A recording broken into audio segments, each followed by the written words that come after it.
This conference will now be recorded. Okay, very good. We'll start with the Pledge of Allegiance.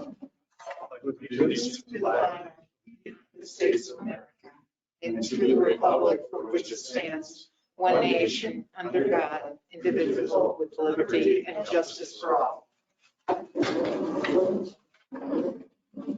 tonight on our meeting, we have a delayed version of Father John getting here to give us an invocation. Unfortunately, conflicts came up for our annual meeting, so I guess I can get you all standing. Literally in the number.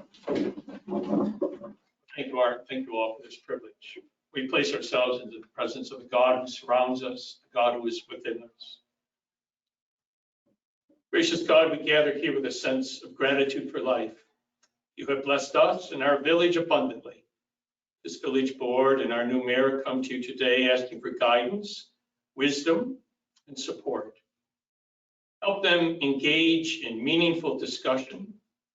Allow them to grow closer as leaders and to nurture the bonds of this community. Fill them with your grace as they make decisions that impact not only this village, but the lives of the thousands of people who come here for sport, recreation, relaxation, and healing of body and spirit.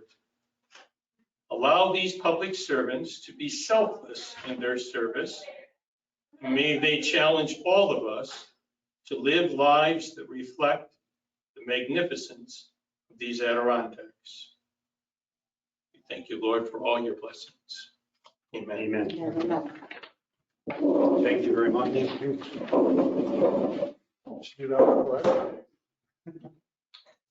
Okay, and next on our agenda, perfect timing, is Lori to speak with us about the art master plan. So hopefully everyone read it. I'm not really going to Yes. go through it, but the idea behind the master plan was to create a basis for which we would determine how art would be commissioned and placed around the community. So we wanted to create a structure that was as open and fair as we could. So we spent a lot of time on what were going to be the criteria and how would we think about it. We looked at 3 other communities as models for this plan, New Haven, Connecticut, Raleigh, North Carolina, and Walnut Creek, California. And so we modeled a lot. It was a lot easier to copy than it was to create. I was pretty impressed with your detail. And they all did it a little bit differently, but we sort of worked through and chose what we thought worked best for us. Defining public art as any sort of art that's, accessible to the public, including, sculpture, paintings, but also performing art. Could be, poetry readings. It's a pretty expansive definition of what it is. What about street entertainers? Would that be art too, or different category? It could be art, but so the answer is yes, but everything that gets done is going to have to follow existing town and village rules. So, the conversation of buskers came up. So if we're not allowed to do it for money, then we're not allowed to do it for money. Unless there's some way around, unless there's, unless you or the town opt to waive that for whatever reason. I think there's a couple different ways that people are looking at how we might do this. Some people see it as hosting art fairs or hosting music festivals. We could do that. There will be situations where artists will come to us and ask to place art somewhere within the community. And so that's kind of one set of rules. And then there's when the town or the village through the Arts Alliance seeks to place art in a particular location. So we think there's going to be all of those scenarios, and differing rules will apply a little bit to each one of them. We also intend, and this is suddenly a very hot topic, to inventory the existing art within the community and assess whether or not it's in the right place, whether it needs maintenance or repair, or whether it's beyond maintenance and repair. And so if it's beyond maintenance and repair, obviously we would do the work to decommission it. But we are already having several conversations with ORGA about the movement of existing art.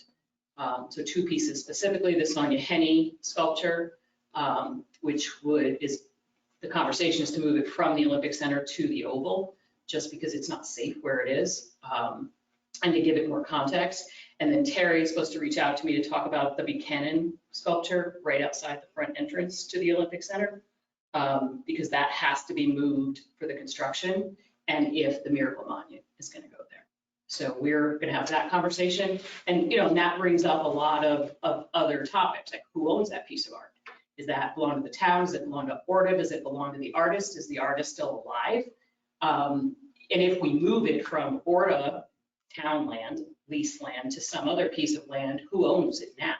So there's all of those kinds of things that we'll have to sort of work through as we figure out how to move things. The group has a pretty long list of things they'd like to see in different places.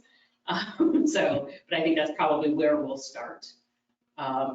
Unfortunately, the metal, the sort of contemporary metal, our metal sticking into the wall, holding up, has to stay there for a while.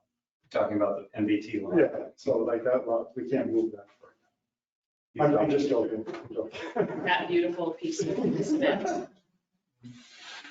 We have talked about doing like pocket murals along Main Street, so we could make that a little fancier for the short term. And maybe something creative someone could do with those metal grates, but so it kind of is a wide variety of things that we're thinking about, and it's throughout the community, right? It's not just in tourist centers. It's going to be along Saranac Avenue. It's going to be in communities. It'll be in other parks where people live and can interact with the art. Is also really what we're looking to achieve.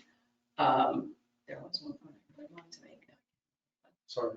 The developers, like putting. Yeah, I mean, the two things that we did not really, the paths we did not go down were in any detail. There's no detail in here about liability. I don't think that has to be in this plan. It's just something that we're going to have to talk about each and every time. And the other piece of it was funding, because we don't have the money. We're just a bunch of ragtag volunteers working for the Development Commission. So the idea of figuring out ways to fund art long-term, and not just the installation of art, but also the maintenance and upkeep of art. So there's a number of different ways that we can look at it. So one thought was that we would encourage any new developments to include some aspect of art within that development. Some of the 2 or 3 of the plans that we looked at had a requirement that any new building development, a percentage of that money, their budget had to be set aside for public art, whether that art was going into their community specifically or somewhere else within the community. And those numbers varied anywhere from 1% to 2%, depending on the community. There's conversation in some of these other communities about an ongoing fund out of some general tax fund that could be set aside to fund public works of art. We didn't want to specifically say art should be funded this way, because that is for you and the town to manage, your own bank accounts. But there is going to be, without a doubt, maintenance costs long-term for whatever, including what exists now. And that goes to the moving of pieces of art. If they have to move that sculpture from in front of the Olympic Center, who's paying to move it? So there's a lot of questions around money that we didn't specifically answer. But all of these other communities, their art committee, or they're similar to Alliance, is a paid position within government. So there was funding in those budgets specifically for art, both to pay for somebody to maintain, curate, and manage the collection, but also to grow and maintain it. So. Well, I think you've done a lot of work. I was impressed with the details, things you've answered really. But I do think this is probably something we should bring at a workshop and do some discussion on. We better give Janet a chance to look at the contract or the. Yeah, we gave Janet a little sneak peek at it. I don't know if she had a chance to look at it or not, but. Anything you'd like to comment on now, Janet, or another time? No, it certainly was a lot of work, and I got the sneak peek rather late. So as Lori guessed, I have not had an opportunity to look at it. Just off the top of my head, we have the Olympic Museum folks, and we have very capable people at the Lake Placid North Elba Historical Society that might be able to be the gatekeepers of all of this. Just a thought off the top of my head. Yeah, I think, well, and certainly Allison is an option. So then there's, the way that our structure is set up is that we have 5 organizations that are voting members, and then we have right now a bunch of ad hoc members. If we were to commission and have to choose the voting members who are myself for the Community Development Commission, Parm for the Historical Society, John Hutlinger for the Adirondack Film Society, James Lemons for the Art Center, and Debbie Fitz for the Sinfonietta. One of us would sit on each of those committees, but our hope is that we would have other community members feed in. And I'm not saying that right now we need to create some, art department within the town or the village, but it just depends on how you're committed, how much you're committed to it and what you're committed to long-term. So just something to think about going forward. I do think your point, though, there's a lot of pieces of art around the village that have been here for over 40 years. And there's so much construction going on now, and things are going to have to be relocated. Well, and they're random, right? They're not, so part of what we really want to do is be able to start to tell a story. Like, I had no idea Sonia Henning was Sonia Henning, so I had no clue, even though I walk past the plaque all the time. I love that statue, and I asked Mary E. once upon a time when the, I guess, pump used to work or somewhere. It's a propane and water, and it's cold, fire, and ice, and so, yeah, we did it for one of the 35th anniversary where he stood out there with a hose, and it's just.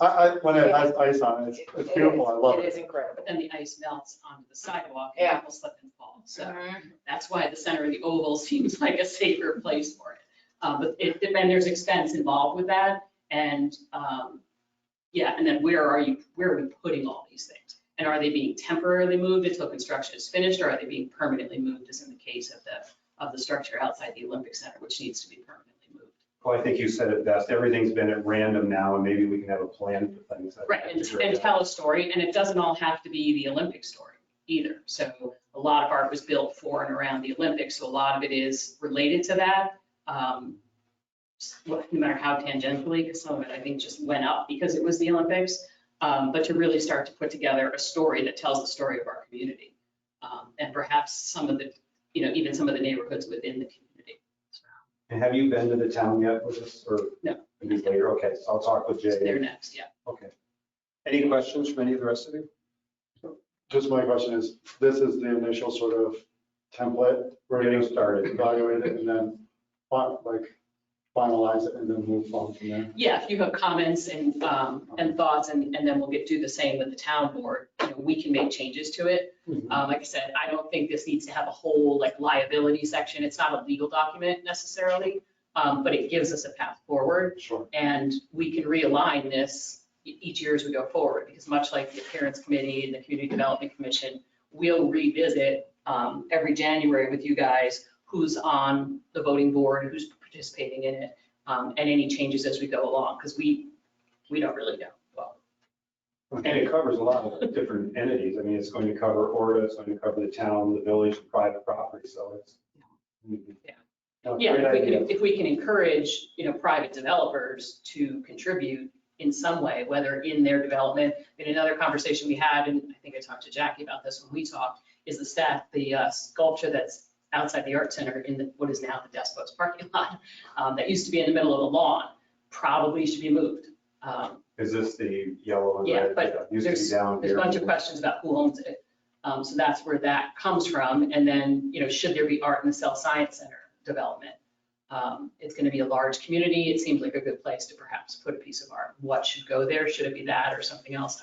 And you're saying there's going to be several subcommittees, because there seems to be a range of topics that you are. There are. So What would be your primary goal? I think the initial thing we're going to do is we're going to inventory and assess, and then we're going to move and maintain what exists. Mhm. But I think that we've already, as soon as people realized that we were meeting and talking, began to come to us with ideas. Okay. So I think we'll take those ideas one at a time.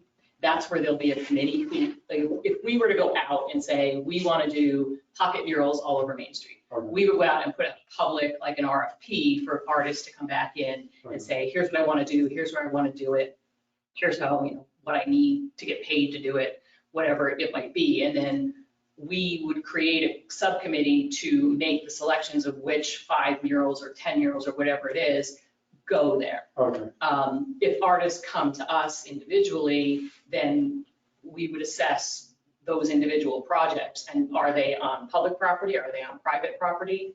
And we don't decide anything. It's like any other subcommittee of the Development Commission is we're only here to make recommendations. So it's not up to us. All we'll say is, yeah, we think this is a good idea, or no, we don't. fantastic. Well, I thank you for your work. A lot of work went into that.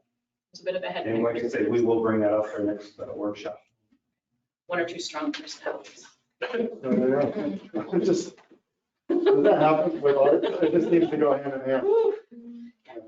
Yeah, that's an interesting challenge, but it's fine. They're all very passionate, so it's good. Right, so I'm still trying to get to Lori Dudley to get to the town, so we'll go there. But you have any other questions? Thank you, Laura. Come. Okay. At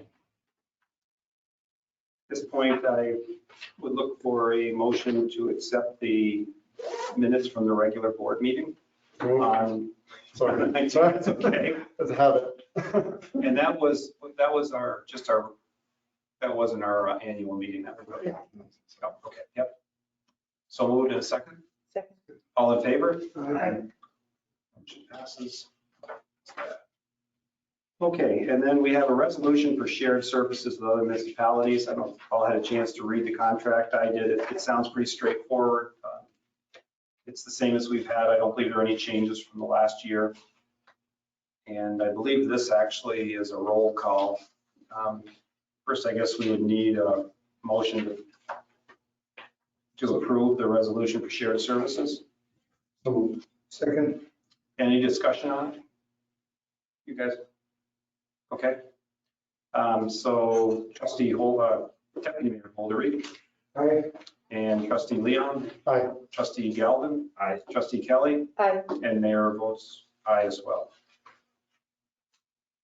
Okay, motion passes. And item C is electrical bid notice of transformers. I have to admit that I started to read that and I stopped. I'm just going to defer to Peter. I'm sure you read through the whole thing. Yeah, well, these are for inventory, so we have them when we need them. And as we've been going in the past, they've come quickly and then they've come longer. Sometimes Just they in come case. quicker than other times. Like the ones that showed up today came way before they were supposed to come. Yeah, I think it's about 4 to 6 months out. Yeah, but we gotta have them, otherwise we're going tough road. We're into our shared services contract. Okay, yeah, I don't have any more questions on that. Entertain a motion to accept. So moved.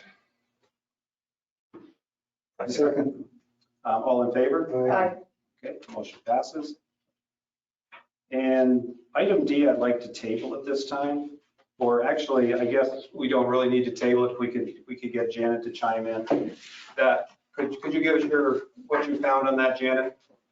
So when this came out last week as part of the package, quite honestly, I didn't think it was something that was feasible from the standpoint that this is being promoted as a fundraiser by village employees. As I understand it, it's the paid fire drivers that want to start this game donation cornhole tournament.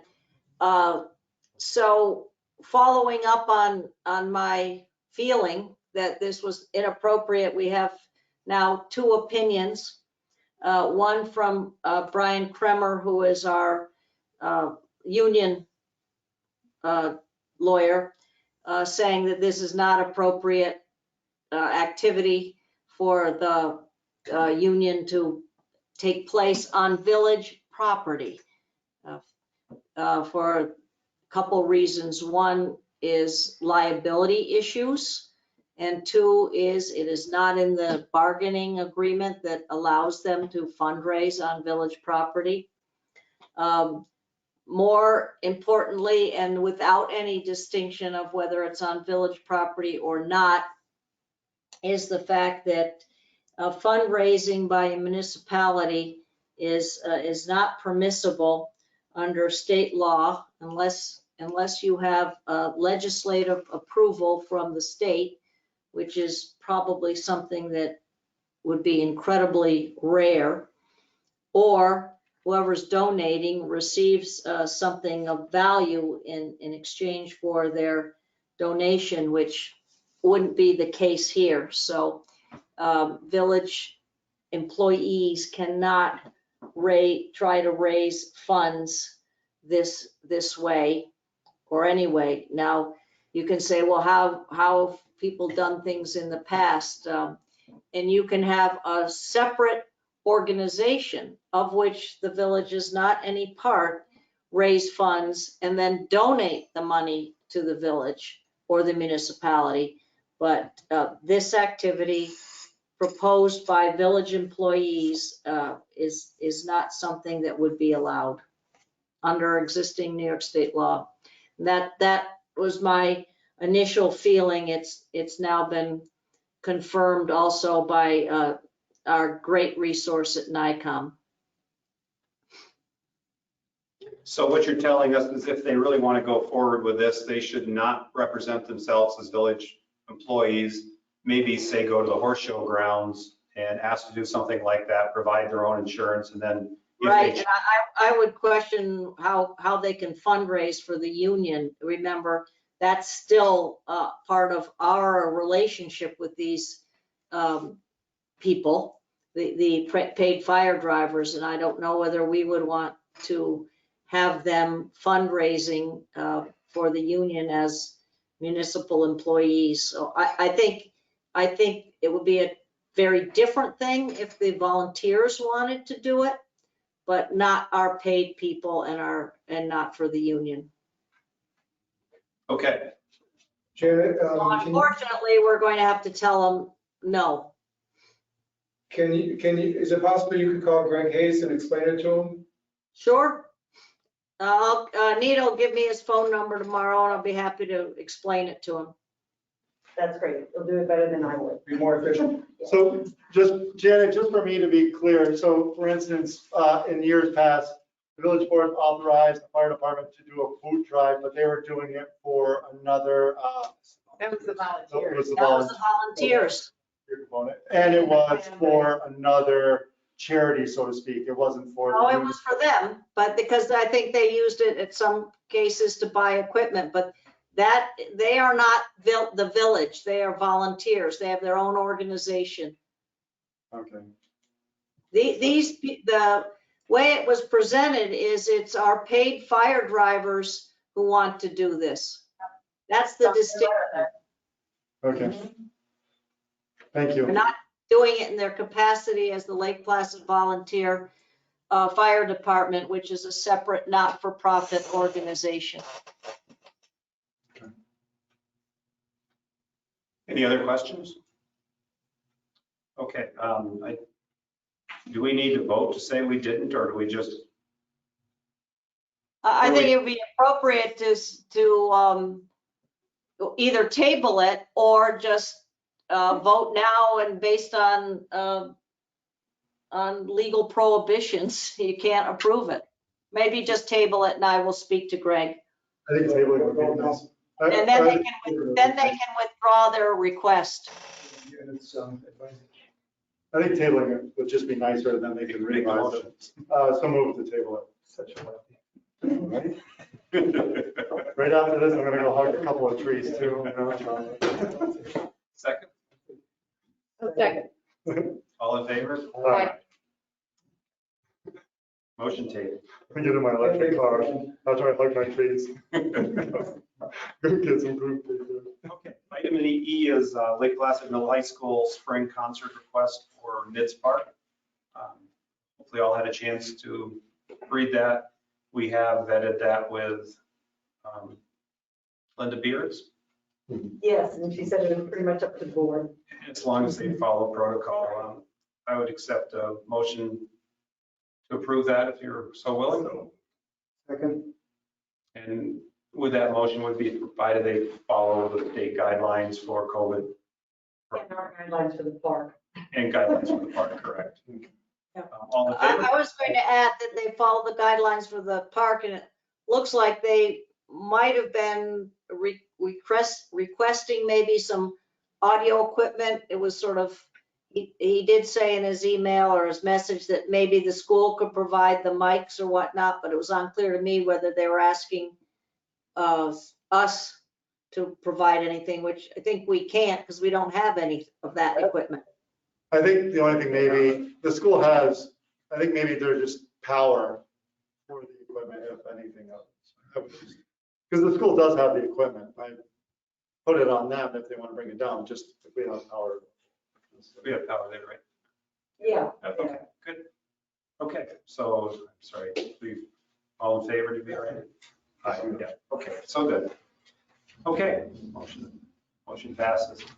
And yeah, let's start out, I guess, with the motion. Well, I guess now we can discuss first, can't we? Yes. Would you like to go ahead and explain to us? So we're reviving the Climate Smart Community program, the DEC, and we're working, the village is working in conjunction with the town to create a combined task force. The list that was in your packet is the same list that the town will be acting on a week from tomorrow. So we have representatives for both in town and village and from the community. And we're going to highlight working on initially greenhouse gas inventory and then and continue to move on. And then also collecting some of the things that we've already done, village and town, since they overlap a lot, can be used for both. So the ultimate goal is that the village and town can be certified bronze, you know, by, I think by year's end. It's an ambitious one, but we're just getting the group together. We have a meeting tomorrow, which then I'll email out the notes of what the objectives are, and then put in any sort of, to the mayor and to the board and say to the department heads, okay, this is the information we need. But just to kind of zoom back out, it is the DEC Climate Smart Communities is a program to forward enact on a municipal level climate change measures, and we get rewarded by points. It's kind of like LEED.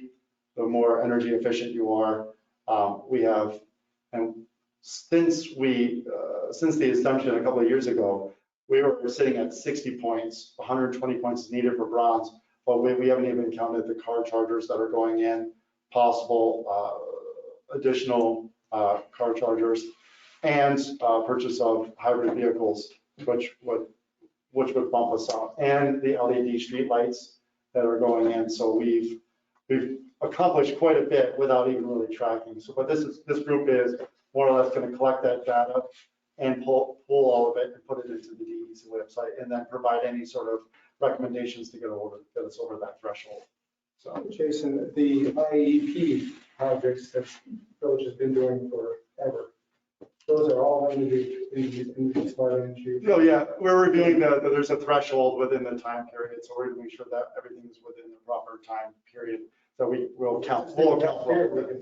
What's that?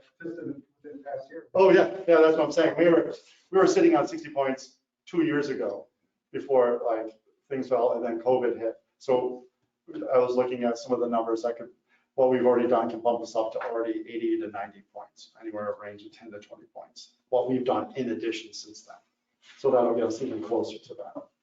So the mantra in which I've approached both the town and the village is that let's see what we can do for the least amount of money. If it's, let's collect what we can and see what we can do for free. And I really honestly think that's going to get us over the threshold for both town and village.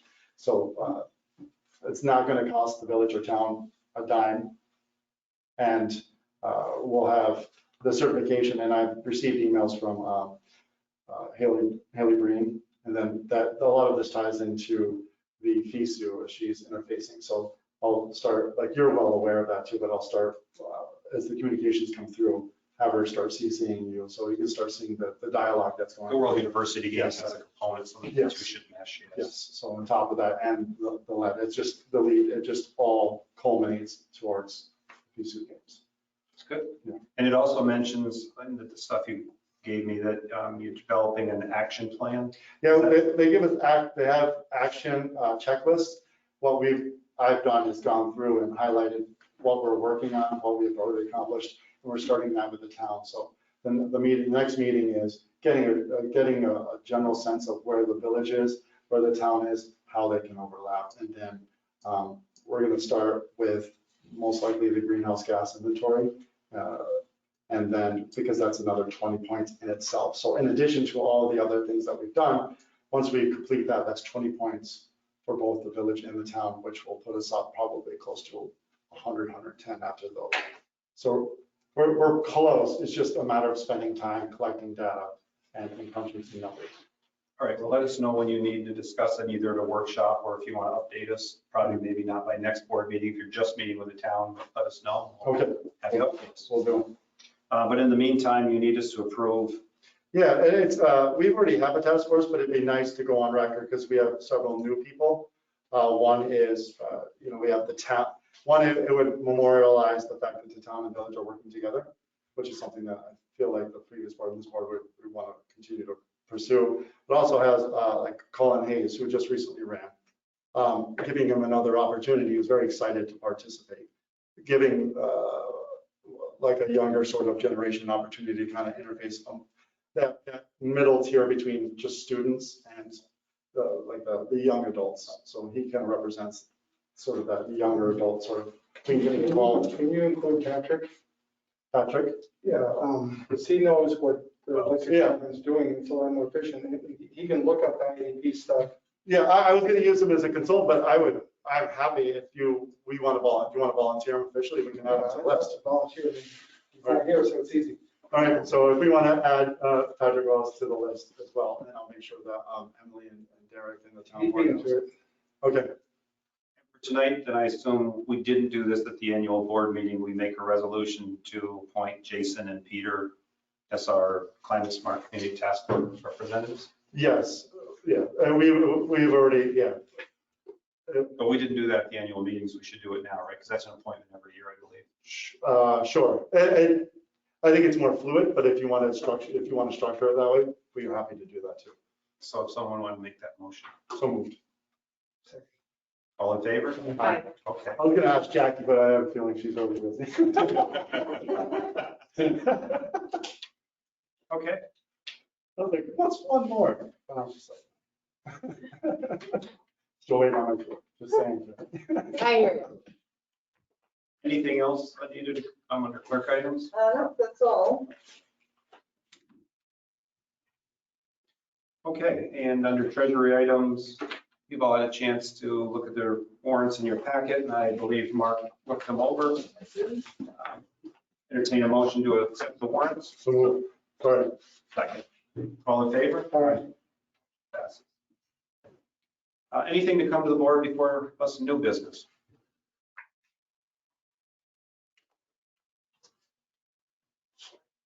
Okay, moving right along. Anything under old business?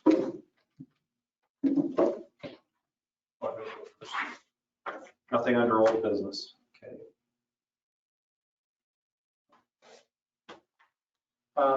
Under mayor items, the only thing I would mention is, village cleanup day didn't happen because of the snow. It is virtual this year, so you can go out. The section my wife and I did, we did go out on Sunday after the snow melted. We actually found less garbage than in past years. I hope that's a trend because of COVID, but maybe we just got lucky. But the village cleanup day is officially this coming Saturday. I think so. Okay, hopefully everyone will get out and participate. It's a great cause. Any commissioner reports? Well, the water project is flying now. Perfectly well done. After a slow start, we're moving now. Last I knew, we were in front of EMS. Where are we now? We'll be in front of the Bass building. That's great. And, something that came up, I was telling Jason earlier, there's a trench being dug. They started today. I was unaware of that. But Parkside, the existing stormwater, the 30-inch pipe to the bottom of the bioretention, south side of the community lot. So it's south Parkside and then across in front of the post office. And it's the overflow. If the stormwater cannot handle it, that's the overflow, and that pipe goes to the Mirror Lake drain Outlet. outlet. Anyway, so we don't have three-phase power in the muni lot for car chargers, for fast car chargers. So we're gonna put a 4-inch primary cable in that same trench. From the vault that's right as you walk down towards the toboggan slide on the left. Vault is on the bottom. Like Dean's kayak. Yeah, exactly. From there, all the way to the bottom of the muni lot. And then somewhere we have to put a transformer to power all these car chargers, which pretty sure we're gonna need in a hurry. I'm excited because These would be fast, the ones we have now are slow chargers because we only have single phase power. But in the future, it seems silly to me to install any more slow chargers yeah, in a public space like that. especially, we want people to walk down Main Street. It might take a year before they really thoroughly enjoy it, but I think, especially by the time, hopefully, the World University Gate comes and afterwards, Lake Placid's positioned themselves to be sort of a center, so you're accessible, anyone driving an electric car will be able to make it here. The range will be bigger, but at least we'll have the ability that we will be the centerpiece of the Tri-Lakes. Plus, we can market it. Yeah. There's a real market ready to go as far as EVs. So what a lot of the analysts say in the next 3 to 5 years, there's the EV market is going to rival, if not exceed what would be I traditional. mean, like a hotel situation, like, well, there, we have slow chargers, level 2 they call it, which is great if you're staying overnight. If you want to get a charge to get back to Albany or whatever, Mhm. nobody wants to wait for 6 hours, 8 hours. I think we all have to keep thinking about what should we put in on Main Street now that's going to be needed in the next 10 years? And our car chargers possibly going to get to the point where they'll charge in an hour or a half an hour? Do we have the ability on Main Street, if we wanted to add car chargers, to do that? Or Eventually, an MBT lot, and we rebuild that. right, but I'm talking about the actual parking spots on Main Street themselves. Or would we have the ability, if somewhere down in the future we wanted power, or would we need to conduit now? Are we putting conduit down for? They'll go to the street lights and whatever, but is it going to be enough power? Yeah, that's good. The conduit That's a good there. question. No, certainly not for car chargers. They draw an enormous amount of power. We talked about the ones that are going to charge really quicker, like electric chairs. Something maybe you could talk about with Kimball. No, I think that's a great question. I mean, we have to think, where do we want it? Mhm. It should be, let's talk about, let's put it down by the sewer slot, but nobody wants it, it's too far away from Main Street.